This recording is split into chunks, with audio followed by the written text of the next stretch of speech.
Hello and welcome to mint talk India and in your new academic session. आज के इस video में हम class 5 mathematics chapter number 1 the fish tale पढ़ेंगे and this is part 1 video in which we will cover half of the textbook questions. So let's start. The first in your textbook is a small poem. Deep under the sea, see the lovely colored fish swimming peacefully. बहुत छोटी सी कविता। इस special कविता को haiku बोला जाता है and such poems about nature are very popular in Japan. Where is Japan? ये है हमारा प्यारा भारत और इंडिया से जब आप अपने लेफ्ट साइड की तरफ मुड़ते हैं ईस्ट साइड, तब आपको यहाँ पे एक छोटा सा कंट्री मिलता है जापान। जापान से ही एक और हाइकू आपके लिए है। The lake calm smooth still, a fish jumps up and returns, ripples shake the lake. Ripples मतलब पानी की बूंदे जब किसी नदी या फिर तालाब में गिरती है तो उसमें जो तरंगे उठती है वो होती है रिपल्स। क्या आपको भी फिश के बारे में किसी पोएम के बारे में पता है? बचपन में आपने शायद पढ़ी होगी, मछली जल की रानी है, जीवन उसका पानी है। So you can write that poem. So here are some beautiful drawing of fishes made by small children like you. Now, when you think about fishes, what shapes come into your mind? मान लीजिए हम इस fish को देख रहे हैं। इसे देखने पे हमारे दिमाग में रेक्टेंगल आएगा, ट्रायंगल आएगा, स्क्वायर आएगा, आंखें बनाने के लिए सर्कल्स आएंगी। So can we use different shapes to draw a fish? Try to use a square and a triangle to draw a fish. Square से हम फिश की बॉडी और ट्रायंगल से फिश की टेल बना सकते हैं and for the eyes we can take a small circle. क्या आपको ये पता है कि केरला में मछली को मीन कहा जाता है? Mean means a fish in Malayalam and Meenakshi is a girl whose eyes look like a fish. Can you think of someone who has such eyes? Can we draw such a face with fish eyes? Yes, we can draw such a face. Fishes can have very different sizes. कुछ मछलियाँ बहुत छोटी होती हैं, इतनी छोटी जितनी 1 centimetre लंबी। तो फिर बड़े से बड़ा फिश कितना बड़ा होगा? How long will be the biggest fish you can imagine? सबसे बड़ी फिश हम शार्क को इमेजिन कर सकते हैं। We can imagine about 10 meter long whale shark. यहाँ पे इस फोटोग्राफ में आप नीचे एक एलिफेंट देख सकते हैं और सबसे ऊपर है ये व्हेल शार्क। एलिफेंट तो आपने देखी ही होगी कितनी बड़ी होती है।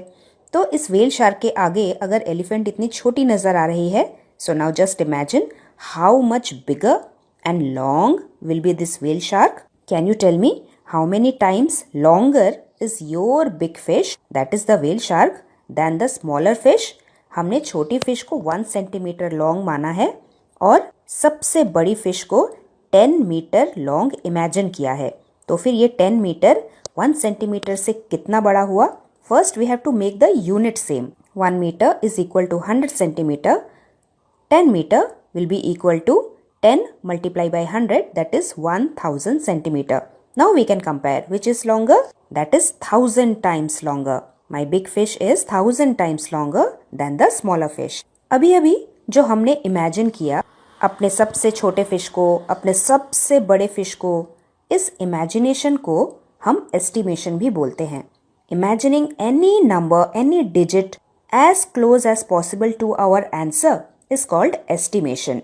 और we can also say that estimation is to find a value, एक ऐसा डिजिट को हम सोचते हैं that is close enough to the right answer, जो जरूरी नहीं कि राइट आंसर हो, लेकिन राइट के बराबर बराबर जितना ही हम गेस लगाते हैं उसे कहते हैं estimation. Let's do some examples based on estimation. In this question we have to find the difference between the given numbers and estimate the difference to the nearest 1000 like one has been done for you.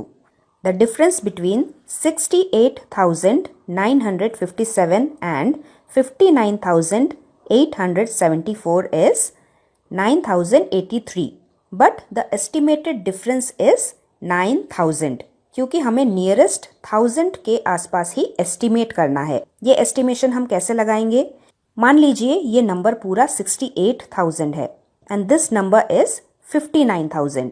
So if we subtract 59 from 68, we will get 9,000 and that is the estimated difference. वैसे ही दूसरा वाला 6,40,140 में से अगर हम 4,11,245 को subtract करेंगे तो हमें ये आंसर आएगा. But if we have to write the estimated difference, what we will do, हम इस नंबर को 6 लाख मानेंगे और इस नंबर को 4 लाख मानेंगे. तो 6 में से अगर हम 4 को सब्ट्रैक्ट करेंगे कितना आता है? 2 आता है. So we will write 2 lakh as estimated difference. Third question, 1,42,254 and 80,618. The actual difference is 61,636. But when we write the estimated difference, तो हम लिखेंगे 61,000.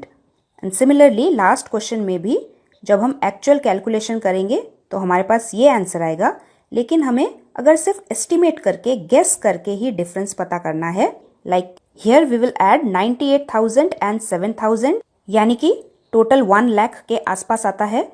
उस 1 लाख में से हमें 36,000 को सब्ट्रैक्ट कर देना है. So we will get the difference 64,785. But when we see the estimated difference, what we can write? We can write only 64,000 as an answer. Let's go back to our textbook. The biggest fish is the whale shark, जैसे अभी अभी हमने photograph में देखा. But actually it is not a whale, but it is a big fish. Whales fish से बहुत different होती हैं, क्योंकि व्हेल्स के पास हमारे जैसे लंग्स होते हैं. Whales can breathe like we do. They have noses, but fishes do not have noses. They take in water and not air. Whales babies को बर्थ देते हैं, लेकिन fishes lay eggs. Whale shark दिखने में बहुत बड़े और डेंजरस होते हैं, but they are quite harmless and they do not attack humans. One whale shark was as long as 18 meters. Just think how long that is. Almost 12 children of your size standing on top of another. And guess कीजिए, what will be the weight? 18 meter लंबी whale shark का weight about 16,000 kg होगा. So here is another question about how many kilogram do you weight? Children studying in 4th to 5th standard may weight around 25 to 30 kg. So if one child weighs 30 kg, so what will be the total weight of 12 children? 12 children like you put together will weight about how much? एक बच्चे का weight अगर 30 kg है, तो फिर 12 बच्चों का weight 12 multiply by 30, that will be 360 kg. Now the next question about how much more does the whale shark weighs than 12 children like you put together, यानी कि व्हेल शार्क का जो वेट है वो कितना ज्यादा है 360 किलोग्राम से. Whale shark weighs about 16,000 kilogram.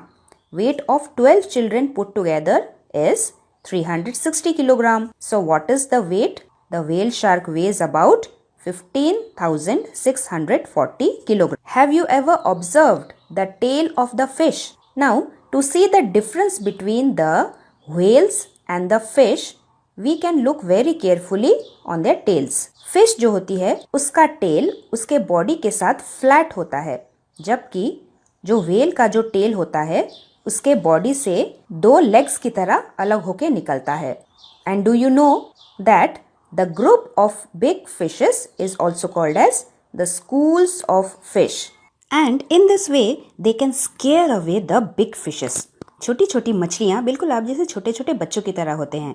जब वो ग्रुप में चलती हैं तो ऐसा लगता है बहुत बड़ी सी फिश है, यानी कि फिश का एक झुंड है जिसे स्कूल्स ऑफ फिश कहा जाता है. And they feel safe from the bigger fishes. कुछ मछलियाँ तो बड़ी मछलियों को डरा के भगाने के लिए बहुत सारा पानी पी लेती हैं. पानी पीने से वो फूल जाती हैं और ऐसा लगता है कि वो कोई छोटी मोटी मछली नहीं, वो एक बड़ी मछली है.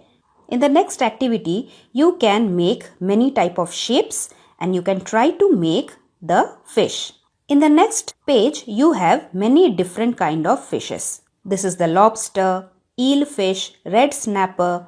This is octopus, prawn, parrotfish, cuttlefish, jellyfish, pomfret, crab and squid. Now we can see the next question in our textbook. Close your eyes and imagine. फिर से आप imagine कीजिए.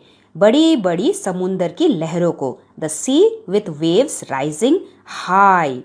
How high do you think the waves can go? इस picture में हम एक इंसान को देख रहे हैं जो सर्फ कर रहा है। इसकी हाइट कितनी होगी और इस वेव की हाइट बताइए तो कितनी होगी? So we can say that the waves can go about 40 metres high. समुंदर में कई तरीके के मछुआरे मछलियां पकड़ने जाते हैं और उनके पास बहुत अलग अलग तरीके के बोट्स होते हैं। यहाँ पे इस फर्स्ट फोटोग्राफ में हम एक लॉग बोट देख सकते हैं। लॉग बोट यानी कि एक लकड़ी के टुकड़े को कट करके एक बोट बनाया गया है। इस बोट की स्पीड बहुत कम होती है क्योंकि पानी के बहाव के साथ ही ये बोट हिलती है। These type of log boats do not go very far. ये समुंदर में ज्यादा दूर तक अंदर तक नहीं जाती, तो ये लगभग 1 घंटे में 4 किलोमीटर तक ही जा पाती है। Now your first question is how long will they take to go to a distance of 10 kilometer? In 1 hour, if the log boat goes 4 kilometer, so in 2 hours the boat will go 4 का double, 4 multiply by 2, 8 kilometers. लेकिन अगर हम 1 our का half कर दे तो कितना होगा? आधा घंटा, 30 minutes. In half an hour the boat will go 4 का half, 4 divided by 2 that is 2 kilometre. हमें पूछ रहे हैं 10 किलोमीटर्स के डिस्टेंस के बारे में, तो यहाँ पे हमने 10 किलोमीटर्स बना लिया। यहाँ पे है 8 किलोमीटर और यहाँ पे है 2 किलोमीटर। 8 + 2 10 होता है, मतलब हमने टोटल 10 किलोमीटर्स कवर करने के लिए कितना टाइम निकाला? एक निकाला 2 घंटा और एक है आधा घंटा। That is total 2.5 hours. The log boat will take around 2.5 hours to go to a distance of 10 kilometer. इस तरीके के क्वेश्चन को करने के लिए हमें किसी भी वैल्यू का डबल या फिर किसी भी वैल्यू का हाफ निकालना मेंटली आना चाहिए। Now can you guess how far you can go in 1 hour if you walk very fast? मैं तो 1 घंटे में सिर्फ 5 किलोमीटर ही जा पाऊंगी। फिशरमैन भी समुद्र के अंदर बहुत दूर दूर तक जाते हैं, लेकिन क्या आपने सोचा है कि उन्हें समुद्र के अंदर डायरेक्शंस का पता कैसे चलता है? क्योंकि पानी के अंदर हमें तो चारों तरफ पानी ही पानी नजर आता है। Look at the sun and find out the direction from where it rises. The sun rises in the east. अगर हम ईस्ट डायरेक्शन की तरफ मुंह करके खड़े हैं, सन की तरफ फेस टू फेस खड़े हैं, तो हमारे सामने है ईस्ट, पीछे होगा वेस्ट, हमारे लेफ्ट साइड में होगा नॉर्थ और हमारे राइट हैंड साइड की तरफ होगा साउथ। इस तरीके से हम अपने डायरेक्शंस का पता लगा सकते हैं।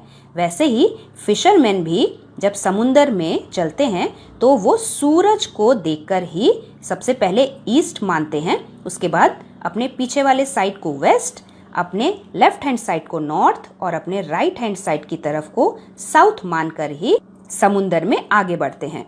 Now write the answer from where you are. What interesting things do you see to your east? अगर आप यहाँ पे खड़े हैं, आपको अपने ईस्ट में the rising sun, waves and the winds blowing नजर आएगा। Name 2 things what are lying to your west. We can see hut and a tree. समुंदर के अंदर फिशरमैन्स को बहुत बड़े बड़े तरीके के मछलियां मिलती हैं। See what a long sword fish this man has got. This fish has a shape of a sword in front of its mouth, और इसी वजह से इसको सोर्ड फिश बोला जाता है। चलिए एक और क्वेश्चन देखते हैं। Some fisherman go into the sea with the help of motor boat. एक ऐसी बोट जिसमें मोटर लगी हुई हो, and since they can go far and out they can catch more fish. These boats travel little faster at a speed of 20 km in 1 hour. First question, how far would the motor boat go in 3.5 hours? 3 घंटा और आधे घंटे के अंदर ये boat कितनी दूर जाएगी, हमें वो पता करना है। तो सबसे पहले 1 घंटे में 20 kilometre, that we will write. 3 घंटे में कितना जाएगी? Multiply by 3। 20 multiply by 3 is 60 kilometre. 3 घंटे का मिल गया। अभी हमें आधे घंटे का निकालना है, half an hour. Half an hour होगा 20 का half, 20 divided by 2 that is 10 kilometres. तो अभी हमें 3 आवर और हाफ एन आवर में कितना जाएगा उतना पता चल गया। अब इन दोनों को ऐड कर दो, that means in 3.5 hours the motor boat will go 60 kilometer plus 10 kilometer, that is 70 kilometer answer. Question 2, how much time they will take to go 85 kilometer? अगर 1 hour में ये बोट 20 किलोमीटर जाता है तो फिर 85 किलोमीटर वो कितने घंटे में जाएगी? उसके लिए हमें 20 का डबल और ट्रिपल करते करते 85 तक सबसे पहले बनाना है। फिर हमें देखना है कि हमने कितने घंटों का टाइम लिया। So let's start. 1 hour the motor boat goes 20 kilometre. अब डबल करते हैं। इन 2 hour the motor boat will travel 20 का double multiply by 2 that is 40 kilometre. उसके बाद इन 3 hours the motor boat will go 20 का ट्रिपल यानी कि 20 मल्टीप्लाई बाई 3 60 किलोमीटर। लेकिन 85 अभी भी नहीं बना, हमें और भी 20 का मल्टीपल्स लिखना है। इन 4 hours the motor boat will go 20 multiply by 4 that is 80 kilometres. 80 तक पहुंच चुके हैं हम, अभी हमें सिर्फ 5 किलोमीटर और का हिसाब चाहिए, यानी कि 20 से कम। कम के लिए हम क्या करते हैं? आपने फ्रैक्शंस तो पढ़ा ही होगा। मान लीजिए ये सर्कल 20 है, इस 20 का हाफ कितना होगा? 10 होगा। This is half. अगर मैं हाफ का भी हाफ करूंगी तो हमें क्या मिलता है? हमें मिलता है 1/4 का फ्रैक्शन और 10 का हाफ होता है 5। तो मिल गया ना 5। 80 + 5 85 किलोमीटर। अब टाइम को ऐड कर लेते हैं। हमने यहाँ पे 4 घंटे लिए और इस 5 किलोमीटर के लिए कितना टाइम होगा? आधे का आधा time, that means 1/4 time. So in total 4 hour and 1/4 hour the boat will travel 85 kilometers. 1/4 को हम 15 minutes भी लिख सकते हैं क्योंकि 1 hour is 60 minutes. 60 का आधा 30, 30 का आधा ये वाला पोर्शन सिर्फ 15 minutes. That is why हमने 1/4 यानी कि 15 मिनट्स आंसर लिखा। So this is why it is very important कि आप किसी भी नंबर का मल्टीपल और किसी भी नंबर का हाफ एंड 1/4 फ्रैक्शन मेंटली निकाल पाए। Here in this picture you can see different type of boats, motor boats, long tail boat and big machine boats. But the smaller fisherman are now very worried, क्योंकि जो बड़े बड़े big machine boat के fisherman होते हैं वो समुंदर में बहुत दूर दूर तक जाते हैं। They go very far in the sea and they put their big nets deep in the sea. और उस वजह से वो बहुत सारे फिश, थाउजेंड्स ऑफ फिश एक साथ कलेक्ट कर लेते हैं, जिसमें छोटे बड़े सभी फिश रहते हैं और वो बेबी फिश को भी पकड़ लेते हैं। उससे क्या होगा? बेबी फिश बढ़ नहीं पाते और जिससे फिश की पॉपुलेशन कम होती जाती है। और उससे क्या होगा? There will be no fish left in the sea after many years. So what we can do? We can write a report and make the awareness. Write a news report about the dangers faced by the fishes in our rivers and sea. Report लिखने के लिए आपको एक suitable title की ज़रूरत होती है, जैसे dangers of big machine boats. उसके बाद एक पैराग्राफ जैसे हम रिपोर्ट लिखते हैं। रिपोर्ट लिखना स्टार्ट होता है कि हम पहले क्या क्या जानते हैं और रिपोर्ट एंड कैसे करते हैं। हमने जो भी लिखा उसका क्या परिणाम, उसका क्या रिजल्ट होता है, हमें वही रिजल्ट लास्ट में लिखना होता है। Next we are going to do some questions. Which boat gets how much? हमने सबसे पहले लॉग बोट के बारे में पढ़ा जो 1 घंटे में 4 किलोमीटर जाती थी। And in 1 trip the log boat brings about 20 kg fish. एक बार समुंदर में जाके जब वो वापस आती है उसे 1 ट्रिप कहा जाता है। उससे वो 20 kg फिश ला पाती है। इस टेबल में हम देख सकते हैं टाइप ऑफ बोट्स। दूसरे कॉलम में एक ट्रिप में कितने केजी फिश वो बोट लाते हैं वो लिखा है और तीसरे कॉलम में 1 घंटे में इन 1 hour how much kilometre the boat travels वो लिखा है। लॉग बोट 1 ट्रिप में 20 kg फिश लाती है, 1 hour में 4 किलोमीटर ट्रैवल करती है। लॉन्ग टेल बोट एक ट्रिप में 600 kg फिश लाती है और 1 hour में 12 किलोमीटर ट्रैवल करती है। मोटर बोट एक ट्रिप में 800 kg फिश लाती है, 1 घंटे में 20 किलोमीटर ट्रैवल करती है। और मशीन बोट सबसे ज्यादा, एक ट्रिप में वो 6000 किलोग्राम फिश लाते हैं, 1 घंटे में वो 22 किलोमीटर तक चल सकते हैं। So now the first question about how much fish in all will each type of boat bring in 7 trips. 1 trip में अगर ये बोट्स इतने सारे फिश लाते हैं तो फिर 7 ट्रिप्स में इतने सारे बोट्स कितने फिश लाते होंगे? That is we have to multiply all these numbers with 7। Answer how will we write? Long boat 1 trip में 20 kg, 7 ट्रिप में 20 multiply by 7, that is 140 kg answer. Long tail boat 1 trip 600 kilogram fish, in 7 trips it will bring 600 multiply by 7, that is 4200 kilogram fish. वैसे ही motor boat और machine boat का भी multiply by 7 करके हम answer निकाल लेंगे। Question be about how far can a motor boat go in 6 hours। Motor boat 1 hour में 20 kilometre जाती है तो फिर 6 hours में कितना किलोमीटर जाएगी? We will multiply with 6. In 1 hour, motorboat travels 20 kilometer. In 6 hours, motorboat will travel 6 multiplied by 20, that is 120 kilometer answer. Question C. If a long tail boat has to travel 60 kilometer, then how long will it take? Long tail boat 12 hour travel करती है 1 hour में। अगर long tail boat को 12 kilometre से ज़्यादा 60 kilometre और अंदर समुद्र के अंदर जाना है तो वो कितना घंटे लगाएगी? जाहिर सी बात है 1 घंटे से ज़्यादा लगाएगी। हम कैसे पता करेंगे? हम 12 को रिपीटेडली ऐड करते जाएंगे, दैट इज 12 का मल्टीपल में काउंट करेंगे और तब तक काउंट करेंगे जब तक हमें 60 नहीं मिल जाता, या फिर हम 60 को डिवाइड कर देंगे 12 से, क्योंकि 12 12 12 12 करते ही तो 60 बनाना है। So how we can write? Long tail boat will travel 12 kilometre in 1 hour. So the tail boat will travel 60 kilometer in 60 divided by 12 hour, that is 5 hours answer. Let us finish this video here only.